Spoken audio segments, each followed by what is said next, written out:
Sri Madhava Mahotsava, written by Srila Jiva Goswamipada. Performances. Portraying the qualities of Radha, the dancers swayed in bliss and sometimes became frenzied while performing the Tandava Nritya introduced by Lord Shiva. Radha listened to the poets, whose praises of Radha defeated all those proud of their good qualities. The poets glorified Radha, saying, "O Queen of Vrindavana, by your moon-like beauty, now the lotus is without the bee. Padmasakhi is devoid of Krishna. It is astonishing that your glories, spreading throughout the universe, have made the moon become spotless." Radha has deprived Chandravali of Krishna's love sports.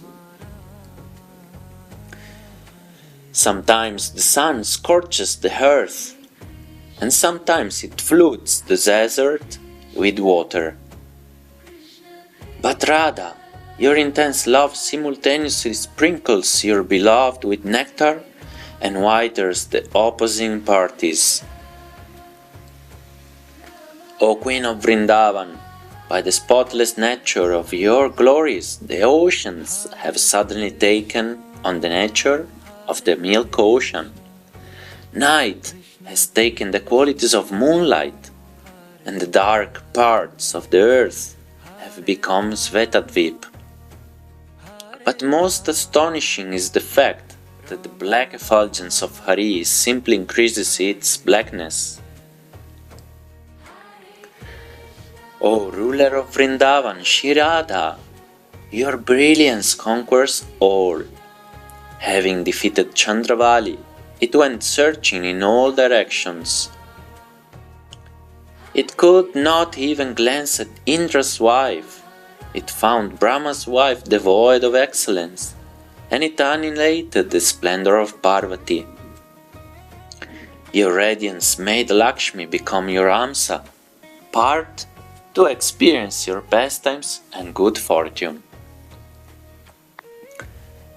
O Vrishabhanu Nandini, your kingdom is the playground of Krishna. Your friends are the dearest to Krishna, and he is your beloved.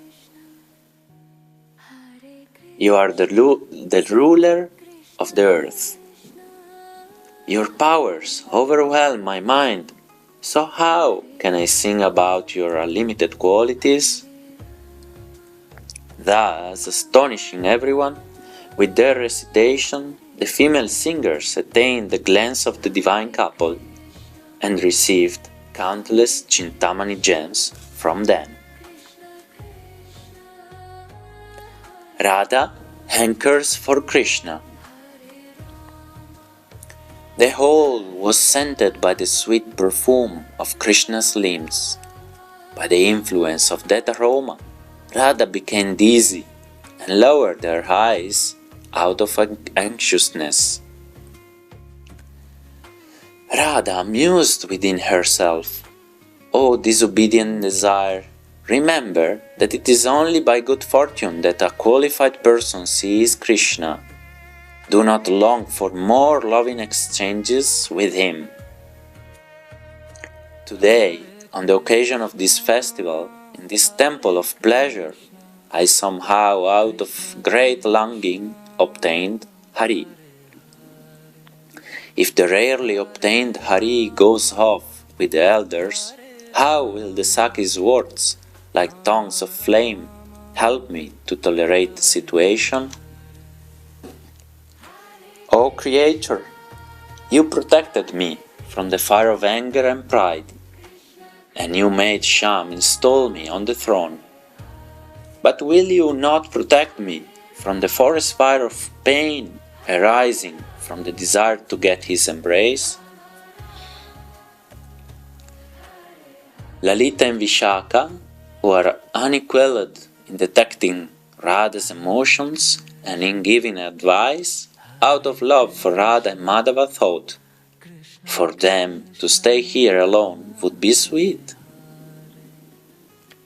They wanted to get rid of all the people.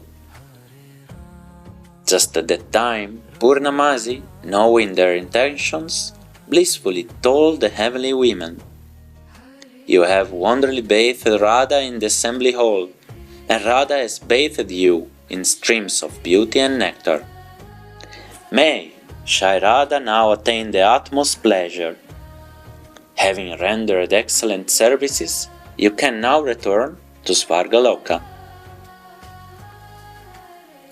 Holding white rice in their trembling hands and drinking the nectar of Radha's beauty with thirsty eyes, the demigoddesses gave blessings to Radha in choked voices. They said, "O Radha, overcome with love, now attain all good fortune beside your beloved in this forest. No other person can enter this cottage of creepers. Therefore it is called Unmada Radhika, the exalted place where Radha becomes intoxicated with love." After being properly respected in front of Purnamasi, the celestial ladies and their assistants departed for their separate realms while gazing at Krishna and embracing Radha's every limb. It was difficult to ascertain how and where they went. Purnamasi sent the other ladies to Yashoda's house with the message, "Radha's Abhishek has been accomplished. Under our supervision, Radha will spend the night in the forest." Then Purnamasi said, "O Hari, I am now going for some time to do some personal business. Until I return, you must protect Radha. After pleasing Mother Kirtida, I will come back. Then Radha will spend the night here under my supervision." Saying this, Purnamasi suddenly disappeared. Krishna said, "I will go herd the cows." But seeing that Purnamasi had disappeared, Krishna glanced around once and then quickly approached Radha's throne. As Krishna did this, an astonishing event occurred. The brilliance of entangled clouds and lightning flashed in all directions. The union. Seeing this, the heavenly women showered flowers while shouting, "Jai, Jai!" The flower shower appeared like the laughing of the wives of the Dik Devatas, directional demigods. When the divine couple radiated their brilliance, the beauty of the sapphires on Daya mountain and the moon god himself were suddenly annihilated. Cupid lost control and displayed his full powers. While drowning each other in the river of nectarian beauty, tasting the fragrance of each other's moon face, entering the house of Krishna's conjugal ras, bathing in the assembly, and fulfilling all their desires, Radha and Krishna, sitting on the royal throne, appeared like a king and queen after a Rajasuya sacrifice. Krishna, the royal authority over Vrindavan, pierced Radha with the arrow of his fickle glance. Though pierced, Radha, being enthroned by the Abhishek, drew the bow of her eyebrow. A strong warrior never shows weakness. The Sakis said, "Cunning man, why did you ascend the throne of your dear friend?" Krishna replied, "O foolish girls of Raj, Radha is being coronated as my queen. In this way a quarrel ensued, which increased the prema, but cannot be understood by mortal man. Showing false anger, the Sakis wanted to complain to Purnamasi, saying, "Such quarreling is not suitable for this festive occasion. In the future she will judge all affairs." Vrindadevi, laughing and holding their hands, pulled back the Sakis with cleverness, nourished by humble gestures. Seeing the condition of the gopis thirsty for the pastimes of Radha and Krishna, and hearing their quarreling exchanges, Vrindadevi made them laugh by saying emphatically, "It is not necessary to shout any longer. By her own actions our Queen Radha will now subdue the forest Lord Krishna and also us." Taking the word Swami, Lord, to mean husband, the Sakis laughed. Radha, seeing they had taken a bold mood, and glancing at Vrinda from the corner of her eye, gazed at her beloved with an exquisite expression, and then resumed her delicate features. Appreciating the supreme beauty of Radha's face at this time, Mukunda said, "O beloved, why spoil this most happy moment?" Saying this, Krishna boldly pulled Radha to his chest. As Radha wept and smiled simultaneously, Krishna tightly embraced her with both arms. Encircling Radha with his left arm, Krishna wiped the tears from her eyes with his right hand, for he feared her whole body would become soaked in tears. Krishna could not recognize her as the same Radha who had just been installed at the Abhishek. There is no fault in poets if they can find no expression to describe Radha sitting on Krishna's lap on a magnificent throne on a jeweled asan in a forest of desired trees in Vrindavan, and worshipped by all royal paraphernalia. One should only blame the Creator for making that combination. The divine couple took on a beauty suitable for conjugal ras, blackish in hue, but turning red with attraction. As their limbs broke out with various bhav alankaras, extraordinary symptoms of bhav, Radha and Krishna's bodies glowed with the remarkable color of blackish molten gold. By their mutual glances, they showered nectar in all directions. In this way, a combination of wondrous forms and flavors emanated from the throne. As Radha sat on Krishna's lap, her hair stood on end and her body covered in goosebumps. This gave deep pleasure to Krishna's eyes. Krishna's body resembled a bee tasting the sweet honey from the kadamba flower of Radha's body. The flood of tears and perspiration pouring from the divine couple appeared to nourish the crop of goosebumps sprouting all over their limbs. Their bodies were simultaneously paralyzed and trembling. Their voices choked up as they approached the point of fainting.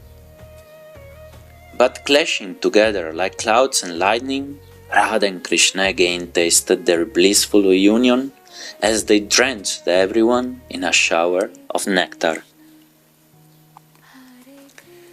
The divine couple, Radha Madhava, the personifications of beauty, the temple of youthfulness, the kingdom of good qualities, the treasure house of all types of bliss, the essence of all 64 arts, and a heavenly flower scented by Cupid's own fragrance, and the shelter of their devotees' accepted lordship over Vrindavan. Seeing the enchantingly attractive forms and activities of the divine couple, the Sakis became astonished and just stood like sticks. Being revived by the intensity of their inner bliss, they watched Radha Madhava enter a state of extreme ecstasy due to their meeting. Then, the Sakis quickly brought Radha Madhava back to external consciousness by using different techniques. While his own body erupted in tiny bumps of joy, Krishna tenderly showed his love for Radha sitting on his thigh.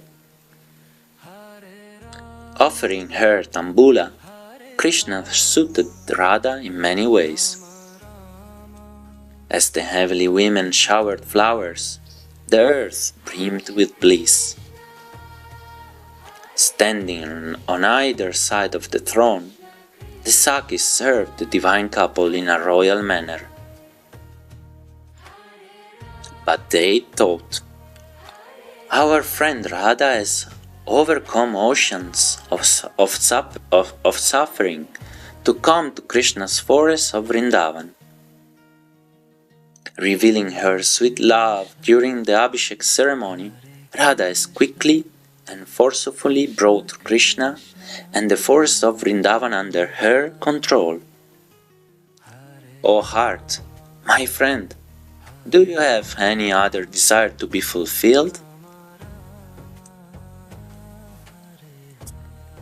The concluding request. This work, ordered by my Guru, Sri Rupa Goswami, and partially described in his work entitled Dhanakeli Komodi, has now been completed. With all my intelligence, I have not even been able to vaguely describe this blissful pastime. Far from presenting the details, I cannot even present a general description. The form of the moon is only manifest in the full moon. Though, given the order, I have not been able to carry it out completely. If the Rasika Bhaktas in some way taste even a portion of this work written by me, then my efforts will have borne fruit. Just to be seen by the devotees of Krishna, the slayer of Aga, makes one's whole life successful. May Sri Radha, who is endowed with the most intense bliss, who experiences continuous happiness, whose body is covered with bumps of joy, and who tastes the sweetness of various emotions inspired by her beloved while sitting on his lap on the royal throne in the forest of Raj, bestow supreme beauty to everyone. I eternally serve beautiful Krishna and his servant, Sri Rupa Goswami, who have made my present and future life auspicious, whose precious lotus feet are most worthy of service, and who, as personifications of magnanimity, have bestowed their own prema bhakti on me in a shower of mercy. In 1555, one Jiva living in Vrindavan completed this new poetic work by his own desire.